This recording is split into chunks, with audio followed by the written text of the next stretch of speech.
Open or keep it under wrap? Moving forward with the Decker team. Moving forward together with the Decker team. Welcome to another episode of Life's Inside Track with Yetta Decker. And Ken Decker? And we're super excited to welcome you to another episode because we get to share techniques, thoughts, tips, and truths. This time there's a lot of truth going to be dropping here. And that we all need, we all deserve. You, I, everyone. So we can turn our house into home where our families thrive and we get to live the best life possible. Ken Decker. Yes, that's my name. Christmas Don't wear it out.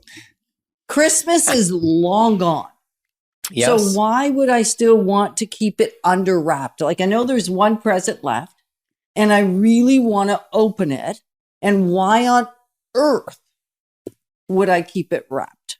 Well, I'm not really talking about presents, my love. Oh. I'm talking about the offer process.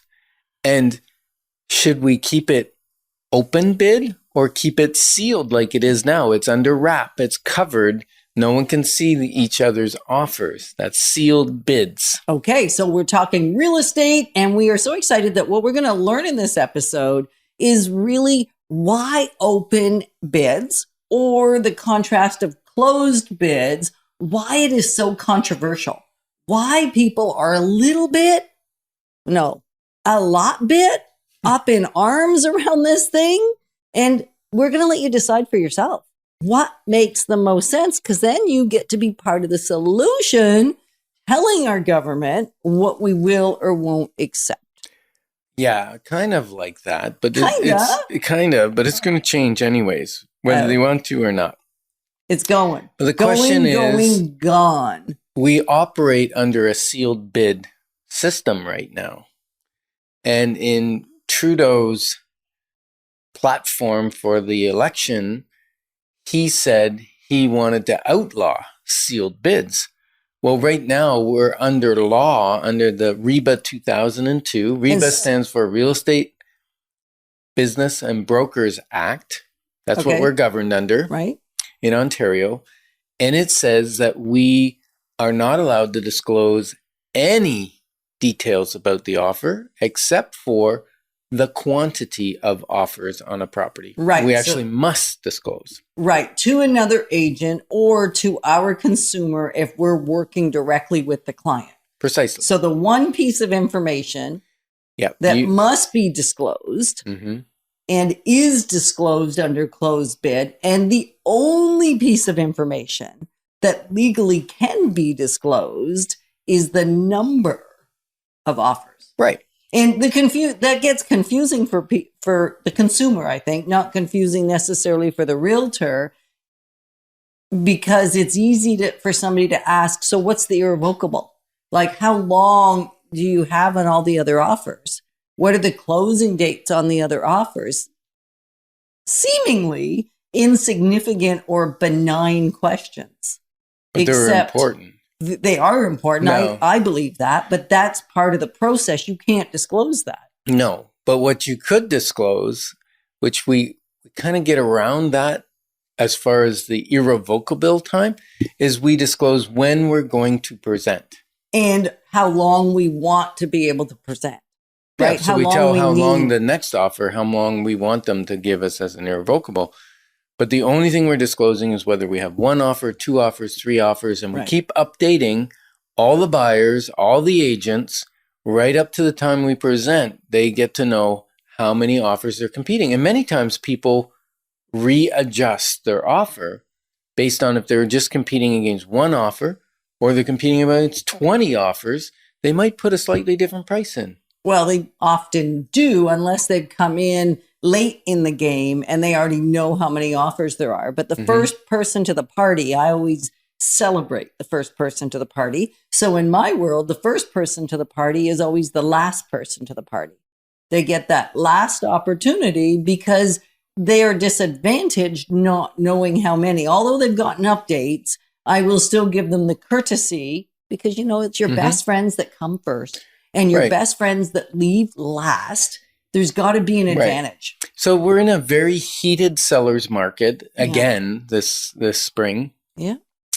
And what the people are thinking, that if it was open bid where they could see what the other people were bidding, then the prices might not go as high as they do when it's sealed bid.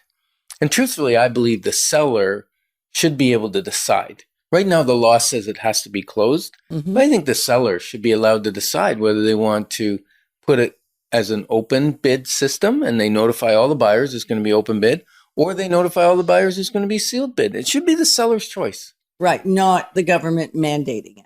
And it's Right. a little bit confusing to me, and I think to you, No because, way. well, here's why. Because the government contracts are closed bid. All of them. Right, always. And So then you Trudeau don't- says he wants to outlaw it for residential homeowners to be able to do a sealed bid. I think that's just wrong, because then we would say, okay, you can't, we'll outlaw having a closed bid for building a bridge or building a highway. Right, that should be open.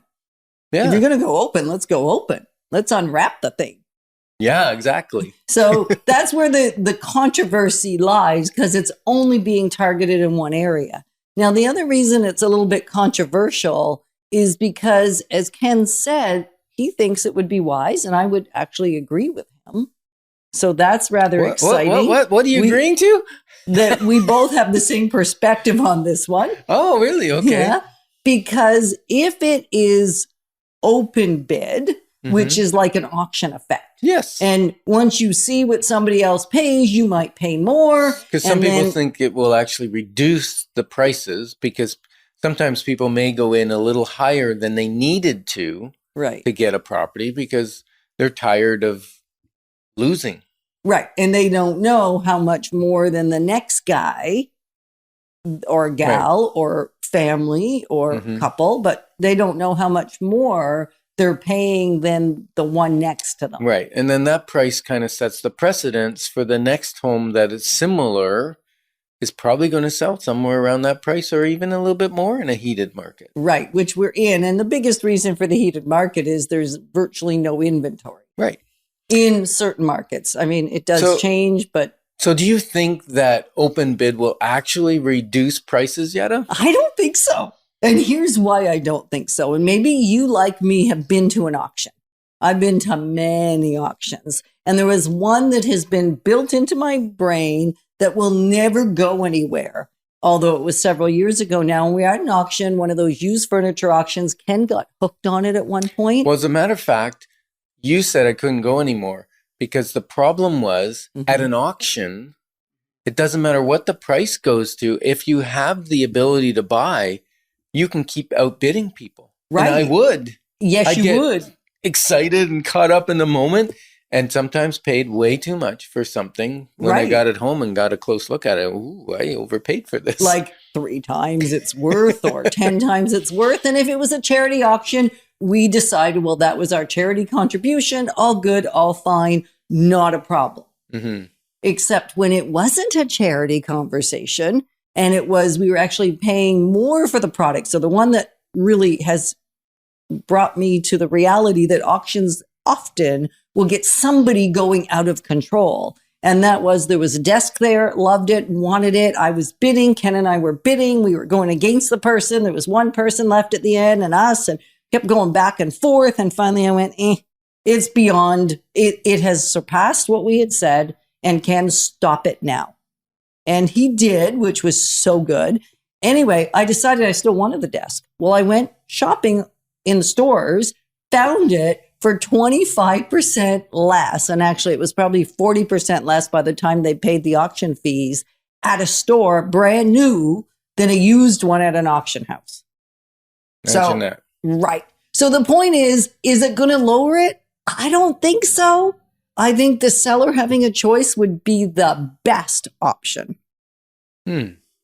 So RICO does compliance as well, right? So RICO is our Real Estate Council of Ontario, and they will tell you if you have too many offers or you didn't give the right number. Right. So if you're ever concerned about that, there is recourse. So anyway, the future is not certain until it is here. And we're grateful to be your partners on the journey, moving forward together. Moving forward with the Decker team. Moving forward